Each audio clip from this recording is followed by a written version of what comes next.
કોણ પોતાની જાતને સમાજથી મોટું ગણી અને આ બે અધિવેશન કરી રહ્યા છે।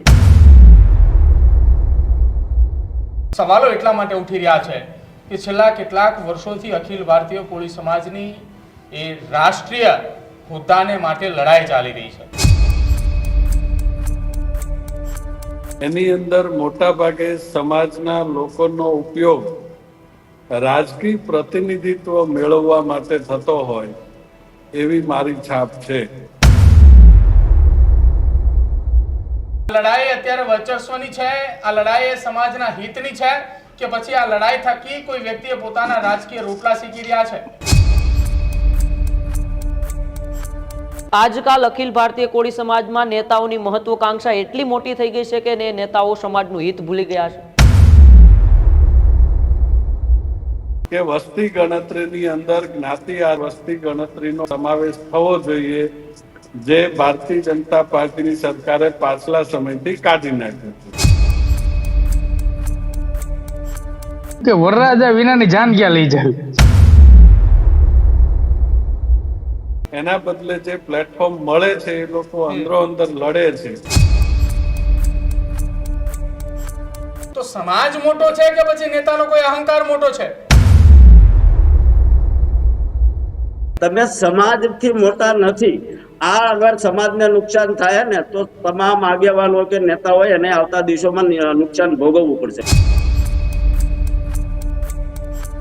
કે હું મોટો કે તું મોટો, રાજનીતિની અંદર હું મારું કદ વધારું કે તું તારું કદ વધારે। ટોટલી ભાજપ વાળા બે અધિવેશન આ સમજાતું નથી, અમને ખુદને સમાજને પણ નથી સમજાતું। આ નેતૃત્વની વર્ચસ્વની લડાઈ છે। સમાજ હંમેશા એક છે, કોળી સમાજ જાગૃત છે, એક છે, ઝેનઝી ખૂબ એક્ટિવ છે। હજુ સુધી તમે અમારી ચેનલને સબસ્ક્રાઇબ નથી કરી તો અત્યારે જ ન્યૂઝરૂમ ગુજરાતને સબસ્ક્રાઇબ કરો, ફેસબુક અને ઇન્સ્ટાગ્રામ પર ફોલો કરો।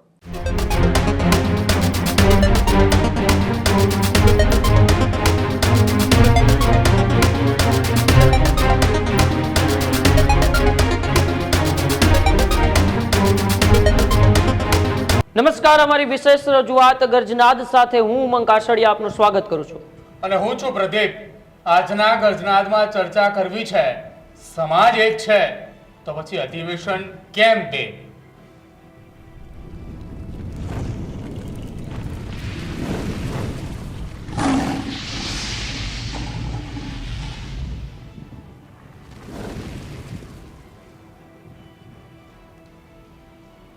અખિલ ભારતીય કોળી સમાજના બે રાષ્ટ્રીય અધિવેશન મળવા જઈ રહ્યા છે। દિવસોના અંતરે ખૂબ ટૂંકા છે, એક 7 દિવસનો સમય છે અને બીજામાં 14 દિવસનો સમય। બંને અધિવેશન દિલ્હીની અંદર મળવા જઈ રહ્યા છે અને હવે સવાલ એ ઉઠી રહ્યો છે કે અધિવેશન એ સમાજ માટે છે કે પછી નેતૃત્વની લડાઈ માટે? અધિવેશન એ સમાજના હિતમાં થઈ રહ્યું છે કે પછી રાજકીય લડાઈમાં? અધિવેશન એ સમાજના આગેવાનો એ સાથે મળીને કરી રહ્યા છે કે પછી સમાજના એ આગેવાનો કે જેમને સમાજના હોદ્દા થકી રાજકીય વર્ચસ્વ વધારવાની વાત છે? સવાલો એટલા માટે ઉઠી રહ્યા છે કે છેલ્લા કેટલાક વર્ષોથી અખિલ ભારતીય કોળી સમાજની એ રાષ્ટ્રીય હોદ્દાને માટે લડાઈ ચાલી રહી છે। એક સંગઠન છે જેના બે રાષ્ટ્રીય અધ્યક્ષ છે, એક ગુજરાત સરકારના મંત્રી છે તો બીજા એ હિમાચલના પૂર્વ સાંસદ છે। બંને વચ્ચે એ બેઠકો પણ થઈ, બંને વચ્ચે સમાધાન માટેના પ્રયાસો પણ થયા, દિલ્હીની અંદર બેઠકો પણ થઈ, ગુજરાત ભવનની અંદર મળેલી એ બેઠક એ સમયે એવા સંકેતો મળતા હતા કે કદાચિત આ બેઠક થકી બંને આગેવાનો વચ્ચે સમાધાન થશે ને કોઈ એક પોતાનું રાષ્ટ્રીય અધિવેશન પડતું મૂકશે ને બીજાને સમર્થન કરશે, પણ આ થયું નહીં અને એની જગ્યાએ બે અધિવેશન મળવા જઈ રહ્યા છે। સમાજ માટે શું કર્યું, સમાજ માટે શું થયું, એને લઈને હવે સમાજના જ કેટલાક આગેવાનો સવાલ ઉઠાવી રહ્યા છે। આજના ગર્જનાદની અંદર આ જ મુદ્દે ચર્ચા કરવી છે, વધુ એ વાતો નથી કરવી, સીધી જે ચર્ચાની શરૂઆત કરી અને ચર્ચાની અંદર આજે એ વ્યક્તિએ જવાબ આપવાના છે, વ્યક્તિ પાસે સવાલોના જવાબ પૂછવાના છે કે જે આ સંગઠનના હોદ્દેદારો છે, સંગઠન સાથે જોડાયેલા છે। આજના ગર્જનાદની અંદર ચર્ચા કરવા માટે અખિલ ભારતીય કોળી સમાજના ગુજરાતના પૂર્વ અધ્યક્ષ અને પૂર્વ ધારાસભ્ય ઋત્વિકભાઈ મકવાણા, સાથે જ અખિલ ભારતીય કોળી સમાજના રાષ્ટ્રીય ઉપાધ્યક્ષ પ્રવીણ કોળી અને ગુજરાત પ્રદેશના મહામંત્રી છે અખિલ ભારતીય કોળી સમાજના શોધનભાઈ જોરા. ત્રણ મહાનુભાવો અખિલ ભારતીય કોળી સમાજ સાથે જોડાયેલા છે. હોદ્દેદારો પણ રહી ચૂક્યા છે, જેમ કે ઋત્વિકભાઈ પૂર્વ પ્રમુખ ગુજરાતના રહી ચૂક્યા છે. 2 હોદ્દેદારો અત્યારે ચાલુ છે. તમામની સાથે ચર્ચા કરવી છે કે સમાજના હિતની વાત એ ક્યારે થશે. સૌથી પહેલા સવાલ ઋત્વિકભાઈને. ઋત્વિકભાઈ, આ લડાઈ અત્યારે વર્ચસ્વની છે, આ લડાઈ એ સમાજના હિતની છે કે પછી આ લડાઈ થકી કોઈ વ્યક્તિએ પોતાના રાજકીય રોટલા શીખી રહ્યા છે? બિલકુલ ચોક્કસપણે પ્રદીપભાઈ, બહુ જ ટૂંકા સમય માટે કદાચ અખિલ ભારતીય કોળી સમાજ સંગઠનના ઇતિહાસમાં સૌથી ટૂંકા સમય માટે ગુજરાતનું અધ્યક્ષપદ સંભાળવાની તક મને મળેલી. અને ત્યારે જે એની કાર્ય પદ્ધતિ અને એની કામગીરી જોઈ અને જે તે સમયે કેટલાક સવાલો મેં સંગઠનને પૂછેલા અને એના સંદર્ભે તરત જ મને એમાંથી મુક્ત કરવામાં આવેલો. એટલે મૂળ વાત જે છે એ કોઈ પણ પ્રકારનો સમાજ હોય, કોઈ પણ પ્રકારનું સંગઠન હોય, તો એ આખરે સમાજના હિત માટેની પ્રવૃત્તિઓ માટેના સંગઠનો હોય છે. એટલે મેં પણ એવું સમજીને જ જોઈન કરેલું કે એનાથી આપણે સમાજના ઉત્થાન માટે કોઈ પોઝિટિવ કહી શકાય એ પ્રકારની મદદ કરી શકીશું.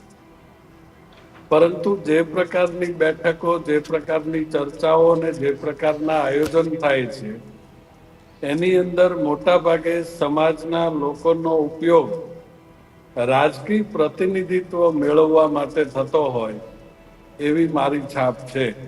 અને અત્યારના સંજોગોમાં પણ જે પ્રકારની પ્રવૃત્તિઓ ચાલી રહી છે એનાથી સ્પષ્ટપણે મેસેજ જાય છે કે આ લડાઈ છે પ્રતિનિધિત્વ ટકાવવા માટેની અથવા પ્રતિનિધિત્વ મેળવવા માટેની લડાઈ વધારે છે. જી. અચ્છા પ્રવીણભાઈ, કઈ રીતે જોઈ રહ્યા છો 2 અધિવેશન? કેમ કે એક અધિવેશન પાછળ તમને પણ ખબર છે, તમે તો દિલ્હીની એ બેઠકની અંદર પણ હતા, સમાધાનની ચર્ચા વચ્ચે પણ આપણે વાતચીત થઈ હતી, તમારી ટેલિફોનિક પ્રતિક્રિયા પણ અમે લીધી હતી. એમાં એવી ચર્ચા હતી કે બંને સમાજના એ સમાજ એક છે પણ 2 રાષ્ટ્રીય અધ્યક્ષની વચ્ચે સમાધાન થાય એવા સંકેત છે. કોઈ એક અધિવેશન ન થાય તો એના જે રૂપિયા અથવા એનો જે ખર્ચ થવાનો છે એ સમાજના લોકો પાછળ ખર્ચી શકાય. પણ હવે તો બંને અધિવેશનને તૈયારીઓ પૂરી થઈ ચૂકી છે. હવે તો અધિવેશન થવાની પણ એ શરૂઆત થશે. પ્રદીપભાઈ, અમે અમારા પ્રયત્ન પૂરા કરી લીધા. જેટલા સંગઠનના હોદ્દેદાર હતા એમની સાથે વાત પણ કરી, મિટિંગમાં પણ ગયા, દિલ્હી 2 મિટિંગો થઈ, પણ છેવટે એનો ઉકેલ ન આવ્યો. એટલે મારી એવી માનસિકતા એમાં બની ગઈ છે કે કોણ પોતાની જાતને સમાજથી મોટું ગણી અને આ 2 અધિવેશન કરી રહ્યા છે. બીજો મુદ્દો એવો છે પ્રદીપભાઈ કે પોતે એ લોકો પાર્ટીમાં, ભાજપ પાર્ટીમાં હોય કે સરકારમાં હોય, કોળી સમાજને જવાબદારી પ્રમુખ બનાવી નથી શકતા. એટલે અખિલ ભારતીયના પ્રમુખ બનાવવા માટેનું તો આ સંગઠન બની ગયું છે, આવું મારું માનવું છે. કેમ કે પોતપોતાની બંડી ચમકે એનાથી સમાજને કોઈ તકલીફ નથી, પણ સમાજના 2 જે ભાગલા પાડવાના પ્રયત્ન કરી રહ્યા છે, સમાજથી થોડું મોટું સમજવાની કોશિશ કરી રહ્યું છે, તો આવતા દિવસોમાં એમને સમાજનો અનુભવ ને દર્શન ચોક્કસ થશે. પ્રદીપભાઈ. જી પ્રદીપભાઈ. શોધનભાઈ, આપની પાસે આવવા માંગીશ. આપે સમાજના સંગઠન સાથે કામ કર્યું છે, સમાજના આ સારા કામોને ખૂબ સારી રીતે નજીકથી જોયા છે. શું આજકાલ અખિલ ભારતીય કોળી સમાજમાં નેતાઓની મહત્વકાંક્ષા એટલી મોટી થઈ ગઈ છે કે નેતાઓ સમાજનું હિત ભૂલી ગયા છે? પહેલી વસ્તુ, આપના ગઢના તમામ વ્યુઅર્સને અને ઉમંગભાઈ આપને મારા બધાને જય સિયારામ. હકીકત એવી છે કે સમાજનો નેતા એને ગણી શકાય કે જેણે સમાજના પાયાના પ્રશ્નોને જાણીને ગ્રાઉન્ડ લેવલ ઉપર કામ કર્યું હોય. હું ઋતિકભાઈ વખતે પણ એમની સાથે જ જોડાઈ ગયેલો હતો. આજે અમારી 3જી પેઢી છે અખિલ ભારતીય કોળી સમાજની અંદર. હાલ ખરેખર અધિવેશનનો પ્રશ્ન પહેલા જાહેર થઈ ગઈ છે વિરેન્દ્ર કશ્યપજીની તારીખ, ત્યારબાદ આ લોકોએ તારીખ જાહેર કરી. આ લડાઈ કરતા જો બધા લોકો પાયાના પ્રશ્નોને અને ગ્રાઉન્ડ લેવલના લોકોના જરૂરિયાતમંદ લોકોને જો સમજે તો મહત્વ આવે અને બધા એને આગળ વધે. ઋત્વિકભાઈ, કયા એવા પ્રશ્નો છે કે જેની જરૂરિયાત અત્યારે ગુજરાતની અંદર ખાસ, આપણે અત્યારે અહીંયા ચર્ચા કરી રહ્યા છીએ અખિલ ભારતીય કોળી સમાજના અધિવેશનની, પણ કયા એવા પ્રશ્નો કે જે ગુજરાતની અંદર ખાસ જરૂરિયાત છે કોળી સમાજના એવા પરિવારની અંદર કે જે છેવાડાની અંદર રહી રહ્યો છે ને પૂછવા માટે એ કોઈ જતું નથી, સમાજનો કોઈ આગેવાન હોય કે સમાજનો કોઈ મોભી હોય, જ્યારે એની જરૂરિયાત પડે ત્યારે એ સમાજની ગુહાર લગાવે તેનું સાંભળનારું કોણ અત્યારે? પ્રદીપભાઈ, મારી વાત બે તબક્કામાં છે. પહેલી વાત તો એ છે કે અખિલ ભારતીય કોળી સમાજ આજે સંસ્થા છે કે ટ્રસ્ટ છે, એ કેટલાક આગેવાનોએ ભેગા મળીને બનાવેલ સંસ્થા છે. અખિલ ભારતીય કોળી સમાજ ટ્રસ્ટ એટલે આખો કોળી સમાજ થતો નથી. કોળી સમાજે ભેગા થઈને સ્થાપેલી કોઈ સંસ્થા છે નહીં. એટલા માટે કોઈ એક સંસ્થાની અંદર આવા નાના મોટા વિવાદ ચાલતા હોય તો એ વિવાદ છે એ આખા સમાજનો વિવાદ છે એવું સમજી લેવા માટે કોઈ કારણ છે નહીં. સંસ્થાના હોદ્દેદારો વચ્ચે આંતરિક ખેંચતાણ છે એટલે મારી દ્રષ્ટિએ આ ખૂબ જ નાનો પ્રશ્ન છે અને સમાજ સાથે જોડવો જોઈએ નહીં. એ પદાધિકારીઓ પૂરતો મર્યાદિત પ્રશ્ન છે.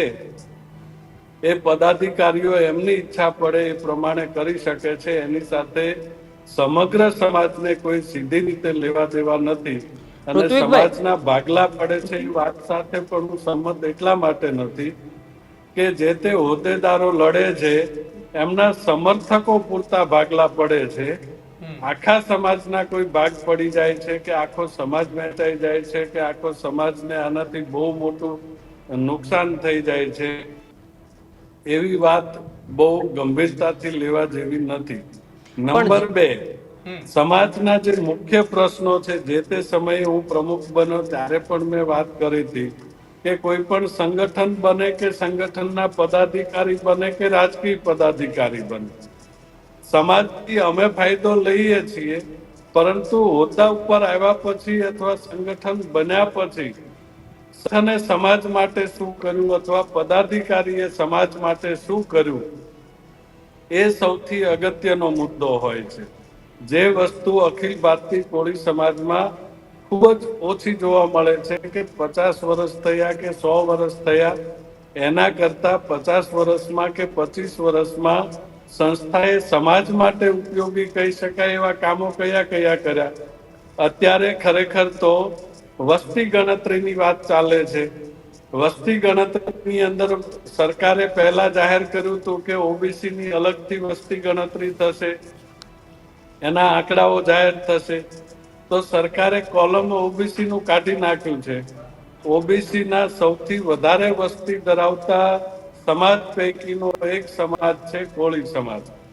તો કોળી સમાજના આગેવાનોએ સૌથી પહેલી લડત એ ઉપાડવી જોઈએ અધિવેશન કરવાને બદલે કે વસ્તી ગણતરીની અંદર જ્ઞાતિ આ વસ્તી ગણતરીનો સમાવેશ થવો જોઈએ, જે ભારતીય જનતા પાર્ટીની સરકારે પાછલા સમયથી કાઢી નાખ્યું છે.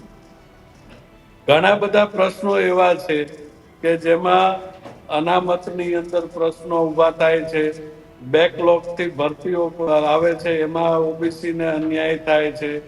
ઓબીસી સમાજની અંદર પણ શિક્ષણ વ્યવસ્થાની વ્યવસ્થાઓ ખૂબ જ ઓછી છે. એની આરોગ્યની વ્યવસ્થાઓ કેવી રીતે વધારે સારી રીતે થઈ શકે એના માટે શું કરી શકાય, સરકારમાંથી બજેટનો લાભ વધારેમાં વધારે કેવી રીતે મેળવી શકાય, વોકેશનલ ટ્રેનિંગ સમાજની નવી પેઢીને કેવી રીતે વધારે આપી શકાય. એના નિગમ છે તો નિગમને ગ્રાન્ટ બિલકુલ નથી મળતી, તો એની ગ્રાન્ટ માટે શું કરી શકાય. અનેક મુદ્દાઓ છે. લડવા માટે મુદ્દાઓની કોઈ કમી નથી, લડવા માટે સંસ્થાઓની કોઈ કમી નથી.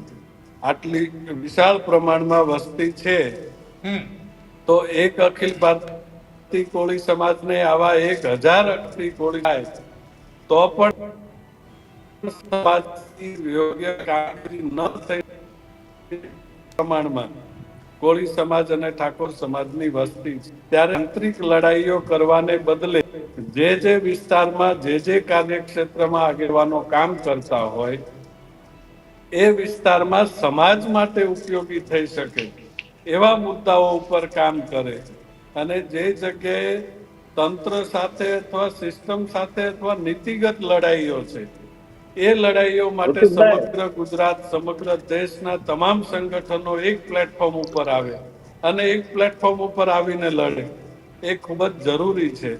એના બદલે જે પ્લેટફોર્મ મળે છે એ લોકો અંદરો અંદર લડે છે. એના કારણે કોળી સમાજના નાના માણસોને ખૂબ જ મોટા પાયે અન્યાય થાય છે. એમના માટે લડત લડનારા પોતે જ પોતાની લડાઈ લડવા માંડે ત્યારે જે મદદ સમાજને મળવી જોઈએ એ મદદ મળતી નથી. પ્રવીણભાઈ, નેતાઓને અહંકાર નડી જાય છે, કેમ કે દિલ્હીની અંદર જે બેઠક મળી સમાધાન માટેની, એમાં સમાધાન ન થયું અને ત્યારબાદ બંને પોતપોતાની રીતે બેઠકોનો દોર શરૂ કર્યો. તો સમાજ મોટો છે કે પછી નેતાનો કોઈ અહંકાર મોટો છે? અત્યારે તો પ્રદીપભાઈ આ દ્રષ્ટિએ જોઈ શકાય કે સમાજથી એમને પોતાની મોટપ બતાવી રહ્યા છે કે સમાજનું વિભાજન થાય, બે નેતા જો ઝઘડે તો સમાજને 100% ઋતિકભાઈ કીધું પણ નુકસાન તો થોડું ઘણું જાય જ તે, એમાં કોઈ બે મત નથી. કેમ કે એના બી ઠેકેદારો હોય જ તે. નીચે બંધ બારણે કોનો વાંક છે તો તમે બંધ બારણે સુલ્યા બેઠક કરો છો. આવો ને સમાજની સામે કરી લો ને કોણ સાચું ને કોણ ખોટું. તમે બંધ રૂમની અંદર બેઠકો કરો છો, બહાર આવીને ડિક્લેર કરો છો કે નથી થયું, નથી થતું તમારી શરત મુજબ, તો સમાજની સામે જ મૂકી દો ને. તમે સમાજથી મોટા નથી. આ અગર સમાજને નુકસાન થાય ને તો તમામ આગેવાનો કે નેતા હોય એને આવતા દિવસોમાં નુકસાન ભોગવવું પડશે પ્રદીપભાઈ. બીજું એ કે અમે તમે નિગમ ઠાકોર વિકાસ નિગમ છે એના ચેરમેન નથી બનાવી શકતા. દિલ્હી હાટું બે પર અધિવેશન કરો છો, ખોટા ખર્ચા કરો છો. આજથી બે દિવસ માણસોને જવાનું, એનો ટાઈમ બગાડવાનો. અમે એમાંય હું તો એમ અપીલ જ કરું છું સમાજના તમામ આગેવાનો કે બે માંથી એકેય અધિવેશનમાં જવાની જરૂર નથી. જે ભાગલા પાડવામાં ઈચ્છતા હોય ને એને આમાં જવાય. સમાજનું હિત જે ઈચ્છતા હોય ને એ વ્યક્તિને કોઈને આ અધિવેશનની અંદર સામેલ ન થવાય. પછી નેતા હોય તોય ભલે અને સમાજના આગેવાનો હોય તોય ભલે અને નાનો એવો કાર્યકર્તા હોય તોય, જો એના દિલની અંદર સમાજની લાગણી હોય ને, સમાધાન કરો, આનું સોલ્યુશન કાઢો અને સમાજ હિતની વાત કરો. તમે દિલ્હીમાં ભેગા થઈને શું કરવાનું? કઈ પ્લેન છે સમાજ આવે? ભવન છે બનાવવાની? સમાજ સાથે અન્યાય થયા એમાં કઈ તમે ન્યાય અપાવશો? શું તમે દિલ્હી ભેગા થઈને કરશો? શું ખાલી ફોટા પડાવવા માટે અધિવેશન કરવાનું છે? સરકાર ઉપર પ્રેશર બનાવવાનું સંવેદન છે? તમારા પૂરતું છે કે સમાજ માટેનું છે? કરો ને પ્રેસ અને ખુલાસો કરો. બંધ બાળે બેઠક શું કરો છો? ભાઈ વાંધો નથી, વાંધો નથી. અરે વાંધો ન હોય તો એકાબીજાને બે જણા બેસીને પ્રેસ કરી નાખો કે ભાઈ કઈ તકલીફ નથી, બે અધિવેશન કોળી સમાજના છે, બે સાથે મળીને કામ કરશું. કરો ખુલાસો. તમે સાની માની વાતો કરો છો બંધ બાણે અને એકાબીજીને કહો છો કે ભાઈ આપણે કઈ તકલીફ નથી એકાબીજીને. તો તકલીફ નથી તો નાના માણસોને તો તકલીફ પડવાની ને નીચે ને પ્રદીપભાઈ. તમે લોકો એક ચેમ્બરમાં બેન ચર્ચા કરી લો છો. ગામડાનો માણસ કે શહેરનો માણસ જે તમારી હારે જોઈન્ટ છે એ તો વાંધા વચકા રાખવાનો છે. નુકસાન તો આગેવાનોને જવાનું જ છે. સામાજિક જે કઈક હેતુ કરતા હોય કોની આગળ જવું, ઓલાની સાથે જાવી તો ઓલાને દુઃખ લાગે, ઓલાની સાથે જાવી તો ઓલાને દુઃખ લાગે. એટલે આ સમાજ માટે ખરેખર યોગ્ય દિશા નથી. વડીલો છે, સારું કામ કરો અને સમાજનું હિત થાય ને એ દિશામાં આગળ વધવું પડે. આ અધિવેશનથી સમાજને કાંઈ લાભ થવાનો નથી, નુકસાન થવાનું છે. જી પ્રદીપભાઈ. શોધનભાઈ, આપની પાસે આવવા માંગુ છું. ઋત્વિકભાઈ વાત કરી કે અખિલ ભારતીય કોળી સમાજ સંગઠન છેલ્લા કેટલાય સમયથી ચાલે છે પરંતુ એવું કોઈ મોટો લાભ નથી પાવી શક્યું. તમે પણ એ સંગઠન સાથે જોડાયેલા હતા.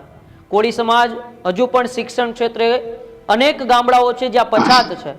અત્યાર સુધી અખિલ ભારતીય કોળી સમાજે એ પછાત વર્ગ છે, સમાજનો છે, ગરીબ વર્ગ છે, તેના સુધી પહોંચી શક્યું છે? નથી પહોંચી શક્યું. અને ઋતિકભાઈની હરેક વાતથી હું સહેમત છું. એનું કારણ છે કે ઋતિકભાઈ અને અમારા બંનેને હંમેશા જ્યારે પ્રમુખ હતા ત્યારે બહુ બધી ચર્ચા થતી. ઋતિકભાઈનો એક શબ્દ આજ દિવસ સુધી મને હંમેશા યાદ રહે છે કે જ્યારે મેં હતા ત્યારે એમણે કીધું કે વરરાજા વિનાની જાન ક્યાં લઈ જાય. એટલે પાયાના જે પ્રશ્નો છે ને એ બહુ મહત્વના છે. અને આજની તારીખની અંદર સૌથી મોટો કોઈ પ્રશ્ન હોય કોળી સમાજની અંદર તો એ છે શૈક્ષણિક બેરોજગારીનો.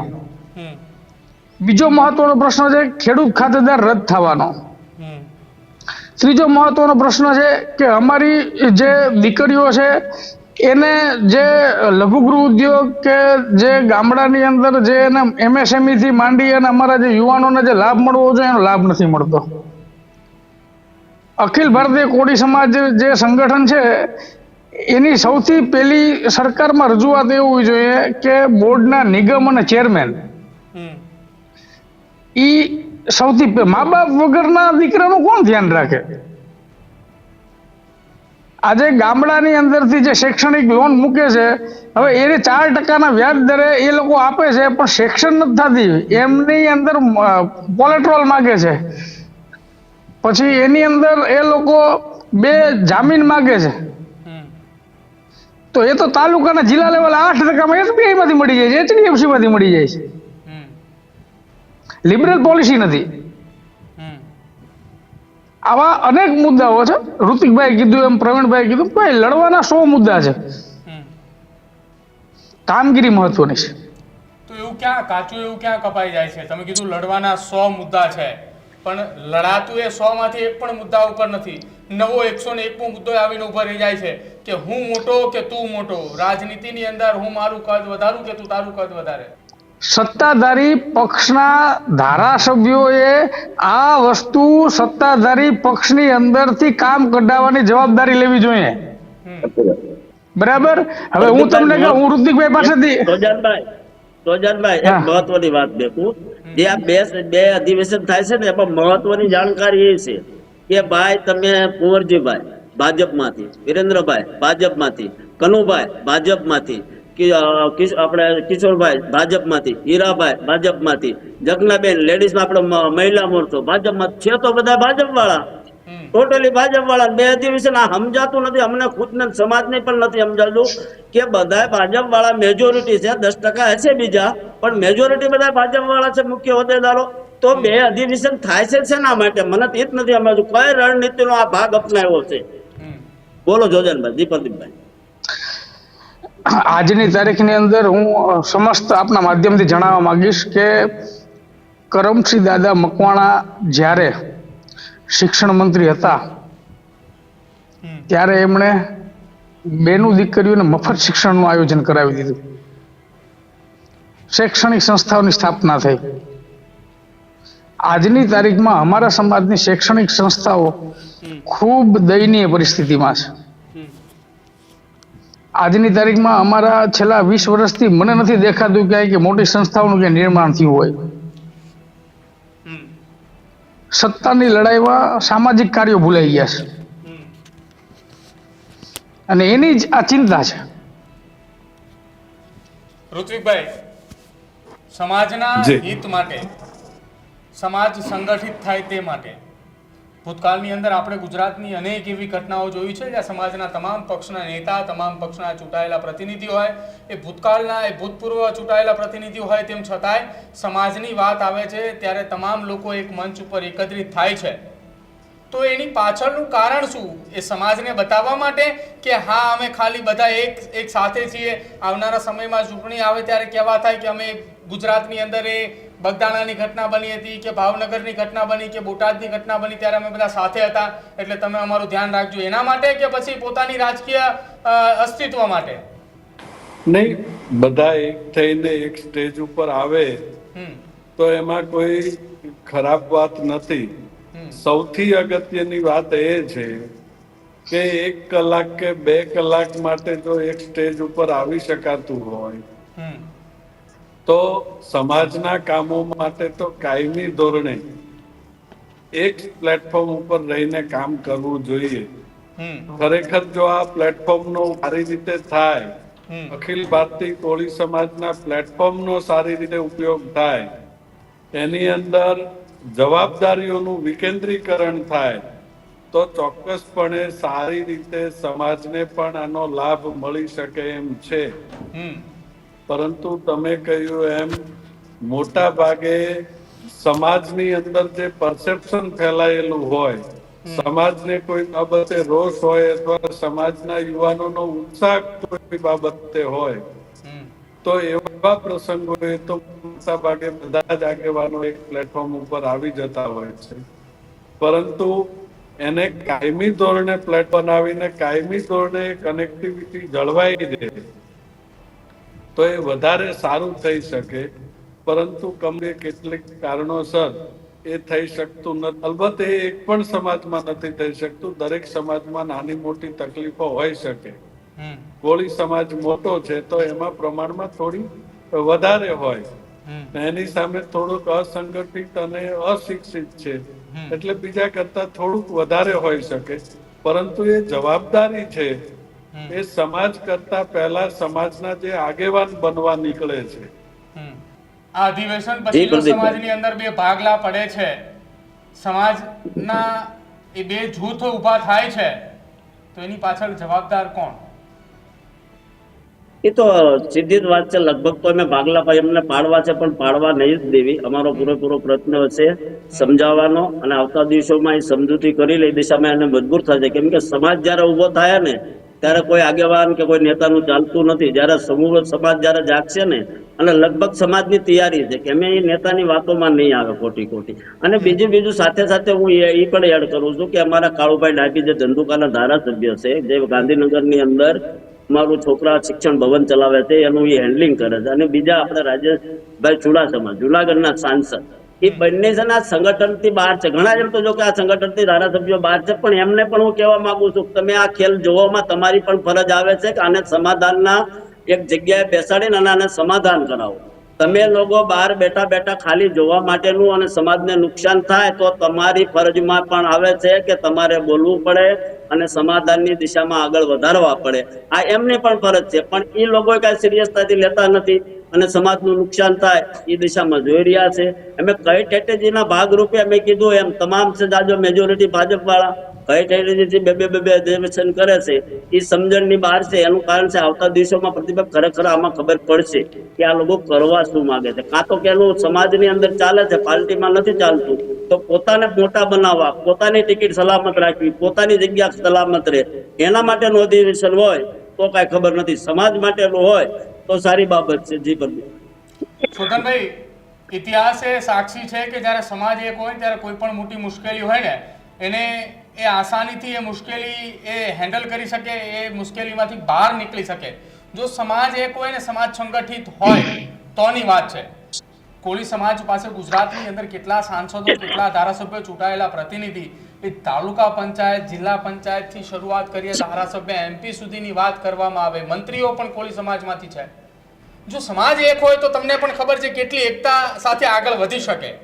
આ જ રીતે સમાજના બે અધિવેશન મળતા જાય, દરેક અધિવેશનની અંદર રાજકીય પદાધિકારી હોય, સમાજના સંગઠનના હોદ્દેદારો સાથે જાય, તો આમાં સમાજના મધ્યમ વર્ગીય અને જે ગરીબ પરિવાર, જે સમાજનો છેવાડાના માનવી સુધી એ કોઈ અંતરિયાળ વિસ્તારની અંદર રહી રહ્યો છે, એને સુધી પહોંચવા માટે તો કોઈ પોતાની વાત જ નહીં મૂકે, અથવા એનો કોઈ સવાલ હશે, એનો કોઈ પ્રશ્ન હશે, એ તો સમાજના અધિવેશનની અંદર અથવા સમાજની બેઠકમાં ક્યારેય નહીં આવે. પ્રશ્ન પૂરો થઈ ગયો તો ખુલાસો આપી દઉં. બિલકુલ. સમાજ મધ્યમ વર્ગનો હોય, નાના પાયાનો હોય કે પછી કોઈ પણ પ્રકારનો હોય, સમાજ એક છે. કોળી સમાજ એટલો જાગૃત છે કે 6 સાંસદ રાજ્ય આપણા રાજ્યમાંથી છે, 43 જેવા ધારાસભ્યો આપણા છે. તો સામાજિક એકતાનું ઉત્તમ ઉદાહરણ છે. હવે રહી વાત સંસ્થાની, તો હરેક સંસ્થાના પ્રોટોકોલ હોય કે દર 3 વર્ષે ચૂંટણી થાય ને પ્રમુખ બદલાઈ જાય. હવે કોઈ આજીવન પ્રમુખ તો રાખે નહીં. અમારી સંસ્થાનો નિયમ છે કે 3 વર્ષે પ્રમુખ બદલાઈ જાય. અને કુંવરજીભાઈ ત્રીજા બદલાઈ ગયેલા છે તો કુંવરજીભાઈ રહેવું છે કોણ ના પાડે ગયો? અમારી ખોટી વાતો તો તમે પ્રવીણભાઈ ને પૂછી શકો. આ નેતૃત્વની વર્ચસ્વની લડાઈ છે. સમાજ હંમેશા એક છે. કોળી સમાજ જાગૃત છે, એક છે. ઝેનઝી ખૂબ એક્ટિવ છે, અને ત્યારે જ આ સમાજ આટલો રાજકીય રીતે અને સામાજિક રીતે એક્ટિવ છે. તમે જોઈ લેશો કે ક્યાંય પણ તમે જોશો ને તો કોળી સમાજની ટિકિટ મેળવી હશે અને સામે ગમે એવું હોય છે બેકિંગ કે ગમે એવી પાર્ટી હશે, કોળી સમાજ સિંગલ જીતો છે. અને જીતી ગયેલા ઉમેદવારોને વર્ચસ્વ ન અપાવવું એ નબળાઈની વાત છે. બિલકુલ પ્રવીણભાઈ, શોધનભાઈ અને ઋત્વિકભાઈ તમામ એ જોડાયા અને ચર્ચામાં સહભાગી થયા તે બદલ તમામનો આભાર. તો આજની ચર્ચાનો એ મુખ્ય વિષય હતો કે સમાજનું એ રાષ્ટ્રીય અધિવેશન મળવા જઈ રહ્યું છે. 7 દિવસ અને 14 દિવસના અંતરગાળા દરમિયાન 2 રાષ્ટ્રીય અધિવેશન મળનાર છે. સમાજના 2 ભાગલા પડવાની વાત એ અત્યારથી જ એ ચર્ચાઈ રહી છે. પણ આ તમામની વચ્ચે સમાજના મધ્યમ વર્ગીય અને ગરીબ પરિવારનું શું? આપણે એવી વાત કરી રહ્યા છીએ કે સમાજ એક થાય, સંગઠિત થાય તો એ રાષ્ટ્રના વિકાસ માટે સમાજ સહભાગી થાય. પણ સમાજના જે ચૂંટાયેલા પ્રતિનિધિ એ રાજકીય આગેવાનો જો એવું ઈચ્છતા હોય કે સમાજની અંદર 2 અધિવેશન મળે તો એની પછી સમાજના એ પરિવારનું શું કે જે છેવાડાના અંતરિયાળ વિસ્તારની અંદર રહી રહ્યો છે. આપણે ગુજરાતની વાત કરી છીએ પરંતુ અખિલ ભારતીય કોળી સમાજ એ આખા દેશની અંદર ફેલાયેલો છે. તો તમે સમજો એ રાજસ્થાન, એ મધ્યપ્રદેશ, એ મહારાષ્ટ્રની વાત હોય, એ ઉત્તર પ્રદેશની, એ ઉત્તરાખંડની વાત હોય કે પછી એ બિહાર તરફની કોઈ વાત હોય, એ દક્ષિણ ભારતના કોઈ અંતરિયાળ એ રાજ્યની અંદરથી કોઈ વાત હોય, તો એ પરિવાર એ ક્યારે સામે આવશે? એ પરિવારની વાસ્તવિકતા ક્યારે સામે આવશે? એ પરિવારનો સવાલ, એ પરિવારની પીડા એ ક્યારે સામે આવશે કે જ્યાં એ સમાજનો આગેવાન અથવા સમાજનો મોભી એ ત્યાં સુધી પહોંચી શકે? જી, જ્યારે સમાજોની વાત આવે છે ત્યારે પ્રદીપ રાજકીય નેતૃત્વ અને રાજકીય વર્ચસ્વની લડાઈ આવી જશે. કોઈને સમાજના નાનામાં નાના વ્યક્તિની પીડા નથી દેખાતી. અમુક તો એવા આગેવાનો છે જે પોતાની આખી જિંદગી એ સમાજ માટે ખર્ચી નાખે છે પરંતુ તેમને રાજકીય મહેચ્છા નથી દેખાતી. એવા આગેવાનો પાસેથી અત્યારના આ તમામ સમાજના આગેવાનો, નહીં કે કોળી સમાજ, દરેક સમાજની અંદર અત્યારે રાજકીય મહેચ્છા માટે જે આગેવાનો પોતાના સમાજના ભાગલા પાડી રહ્યા છે તેમને શીખવું જોઈએ કે આપણે આપણી તાકાત છે તે એકતાથી બતાવવી જોઈએ. આશા રાખીએ છીએ પ્રદીપ કે કોળી સમાજના પણ 2 અધિવેશન ન થાય. ભૂતકાળની અંદર કોળી સમાજે જે એકતા દેખાડી છે તે જ એકતા ગુજરાત સહિત આખા દેશની અંદર બની રહે. વિરેન્દ્ર કશ્યપ અને કુંવરજી બાવળિયા વહેલી તકે એક મંચ ઉપર આવીને કોળી સમાજને એક કરે. બિલકુલ. અને હાલ વિશેષ રજૂઆત ગર્જનાદમાં બસ આટલું જ. તમારું શું માનવું છે તે ન્યૂઝરૂમ ગુજરાતના ડિજિટલ સેક્શનના કમેન્ટ બોક્સની અંદર જરૂર જણાવજો. જોતા રહેજો ન્યૂઝરૂમ. નમસ્કાર.